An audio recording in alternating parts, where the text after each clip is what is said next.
Bonjour à tous et bienvenue dans cette nouvelle vidéo. Nous allons voir comment faire un sous-menu personnalisé à l'intérieur d'une page. Donc un menu personnalisé avec plusieurs sections. C'est une section A, une section B, une section C. En cliquant ici évidemment à l'aide d'encre que l'on va mettre au fur et à mesure, on pourra revenir sur ces différentes sections. Tout ceci à l'intérieur d'une page. On commence tout de suite, je supprime tout ça. On va déjà commencer par ajouter une page. Ça, je suppose que vous savez déjà ajouter une page. Donc là, je vais la nommer, vous nommerez votre page comme vous voulez. Moi, je vais marquer sous menu, voilà. Personnalisé. Voilà, histoire de. Ensuite, on va cliquer sur éditeur par défaut. Et on va ajouter une première couleur section, voilà, que l'on va tout de suite modifier. On va cliquer ici et on va définir au moins 100% de la hauteur de la fenêtre de votre navigateur pour que cette section soit complètement responsive. Voilà. Ensuite, on clique sur enregistrer. À l'intérieur de cette section, je vais ajouter une en-tête spéciale, comme ceci, que je vais renommer. Alors là, vous allez les renommer comme vous allez vouloir. Moi, pour l'exemple, je vais mettre lien A. Voilà, par exemple. C'est pour l'exemple. Je mets un petit H2 et je choisis que mon lien soit centré avec une petite marge de 50 pixels, comme ceci. Et j'enregistre. Voilà. Donc là, j'ai préparé tout ce qu'il faut pour mon lien A. Je vais rajouter mon lien B et mon lien C. Donc pour ceci, je vais dupliquer pour gagner du temps. On veut toujours gagner du temps quand on fait des sites WordPress. Donc je duplique ma section deux fois. Je vais faire trois liens, trois sections différentes. Ici, je vais modifier. Donc je vais marquer lien B. Voilà. J'enregistre. Et ici, lien C. Et j'enregistre. Voilà, j'ai mes trois sections qui sont prêtes. Pour bien différencier mes trois sections sur ma page, pour bien vous montrer la différence, je vais éditer la couleur de la section de mon lien B. Donc je vais faire modifier la section. Je vais ajouter une couleur d'arrière-plan.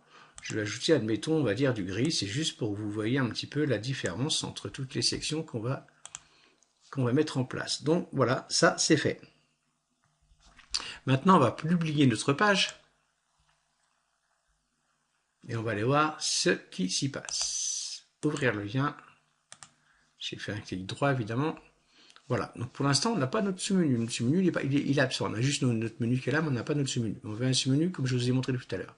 Donc là, on a lien A, lien B, lien C. On a bien nos trois sections qui sont présentes. On va donc ajouter dans les éléments de contenu, on va aller choisir le sous-menu pleine largeur, qu'on va faire un clic gauche, on va déplacer ici, juste au-dessus de la couleur section du lien A, ici, on dépose. On met à jour, et on va voir tout de suite ce qui se passe.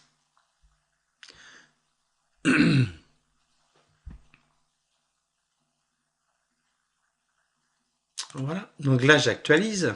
Excusez-moi, je suis un petit peu enroué. Donc là, on a bien un sous-menu, mais avec le menu qui est là finalement. Le sous-menu qui se trouve ici, nous ce qu'on veut, c'est le menu où ce sera marqué lien A ici, lien B, lien C. Voilà, c'est ça qu'on veut. Et on veut que ça se déplace en cliquant dessus. Donc, ce qu'on va faire, c'est qu'on va éditer le sous-menu pleine largeur. On va faire un clic gauche. Et ici, on va mettre construire le menu personnalisé. Clic gauche. Alors pour gagner du temps par la suite, tout de suite j'élimine le menu 2 parce qu'on va faire le premier lien. En fait, on va construire le premier lien de la première section et après on va faire un copier-coller, ça va aller beaucoup plus vite pour le reste. On va donc cliquer sur élément de menu 1, faire un clic gauche. Et là on va mettre, évidemment, on va mettre le texte de notre lien, donc on va mettre lien 1. Lien A, pardon, je crois que j'avais appelé lien A. Voilà. On enregistre comme ça. Ensuite, ici, on va rien toucher. On va remplacer le HTTP par un hashtag. Ça va être nos fameuses encres. Voilà, on va mettre un petit hashtag. Et alors, on va mettre par exemple lien à tout en minuscule.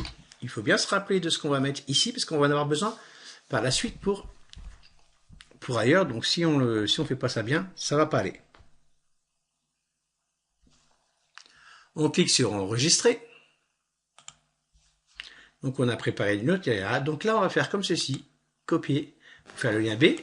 Copier pour faire le lien C. Voilà, ça va plus vite. Et là, on va remplacer le lien A par le lien B. Comme ceci. Ici, on va remplacer par lien B. Comme ceci. On enregistre. Ensuite, ce lien-ci. Voilà. Lien C. Et ici, lien C.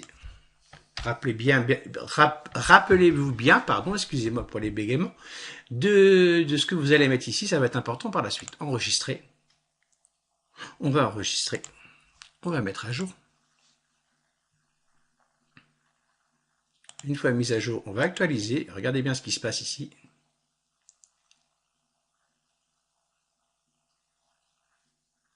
Voilà, nous voici avec notre lien A, notre lien B, notre lien C.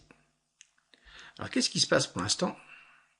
Si on clique dessus, eh bien, il ne se passe rien parce qu'on n'a pas encore mis nos fameuses encres. Les fameux liens A, lien B, lien C, les fameux liens dont je vous avais dit de bien vous rappeler par la suite. Donc, voilà, on va rajouter tout ceci maintenant.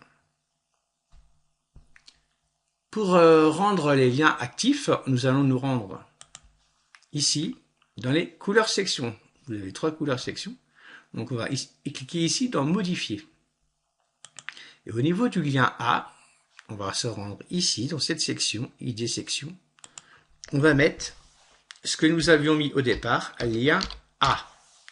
Il faut vraiment que le nom soit vraiment le mot pour mot, minuscule ou majuscule. Ce que vous avez mis, il faut que ce soit exactement la même chose pour que l'encre fonctionne parfaitement par la suite. Donc là, ici, on fait enregistrer. On va faire idem pour le lien B, la couleur section. On va faire lien B, enregistrer. Et là, on va faire également la couleur section. Lien C ici, pareil. Enregistrer. On met à jour. Et là, si tout se passe bien, c'est magique. On actualise notre page. Si on est sur le lien A, donc là, forcément, voilà. Si on clique sur le lien B, ça se déplace tout seul. Si on clique sur le lien C, n'est-ce pas magique? Voilà, on a réussi à faire notre menu avec notre sous-page. Tout ceci complètement responsive. Maintenant, ce qu'on peut également faire, éventuellement, ça c'est pour ceux qui veulent faire une mise en page différente. On peut descendre, décaler, on fait un clic gauche et on glisse déposer entre le lien A et le lien B, notre menu. Si ça veut bien. Voilà. Voilà, comme ceci. Je mets à jour. Donc après, vous faites ce que vous voulez. Hein. C'est juste une petite astuce supplémentaire. On actualise. On va se rendre compte que le menu se retrouve en bas de page ici, au lieu d'être en haut. Finalement, il se retrouve entre les deux sections qu'on a mis, en fait, entre le lien A et le lien B. Donc voilà. Donc il se trouve ici. Donc si on clique sur le lien B, hop, lien C. Si on clique sur le lien A, il va se retrouver en bas automatiquement. Voilà, cette vidéo est terminée. N'hésitez pas à laisser votre commentaire sur la chaîne YouTube et éventuellement nous rejoindre si vous le souhaitez sur la page Facebook, dont le lien se trouve dans les commentaires en dessous. N'hésitez pas à nous rejoindre dans le groupe Facebook où il y a plein de membres qui se feront un plaisir de vous aider, de vous filer des astuces concernant le thème Unfold. Voilà. Bonne journée à tous, à bientôt.